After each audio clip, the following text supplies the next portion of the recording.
মধ্য এশিয়ার সংকটের আবহে বড়সড় ধাক্কা এলো বাণিজ্যিক রান্নার গ্যাসের দামে। এক ধাক্কায় 994 টাকা বেড়ে গেল বাণিজ্যিক এলপিজি সিলিন্ডারের দাম।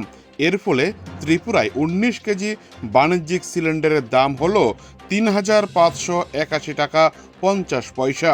ক্রমাগত মূল্যবৃদ্ধির এই ধারা নতুন নয়। জানুয়ারি মাসে ৪৯ টাকা ৫০ পয়সা, ফেব্রুয়ারিতে ৩১ টাকা, মার্চে ১১৪ টাকা ৫০ পয়সা এবং এপ্রিল মাসে ২১৮ টাকা দাম বাড়ানো হয়েছিল।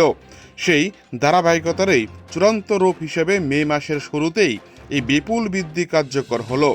বিশেষজ্ঞদের মতে এই মূল্যবৃদ্ধির সবচেয়ে বড় প্রভাব পড়বে হোটেল, রেস্তোরাঁ, ক্যাটারিং এবং রাস্তার খাবারের ব্যবসার ওপর, কারণ এই ক্ষেত্রগুলিতে বাণিজ্যিক গ্যাসই প্রধান জ্বালানি।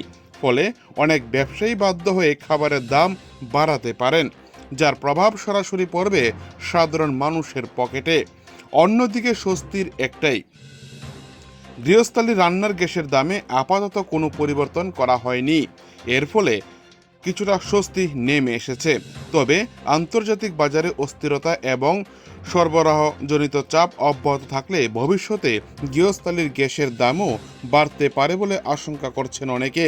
সব মিলিয়ে জ্বালানি মূল্যের এই ঊর্ধ্বগতি আগামী দিনে আরও আর্থিক চাপ তৈরি করতে পারে বলে মনে করা হচ্ছে।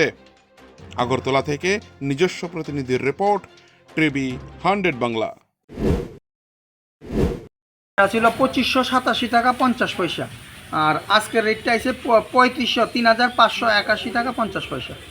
তাহলে আপনার এই ফিগারটা 994, 994 টাকা আছে। KG commercial, 19 KG commercial cylinder. যেটা বাড়ছে এটা 19 কেজি কমার্শিয়াল সিলিন্ডার, আর ডোমেস্টিকটা সেম রেটই আছে, গত মাসে যা ছিল তাই আছে। আমার কাছে স্টক নাই, কারণ 19 কেজি প্রোডাক্টই বন্ধ।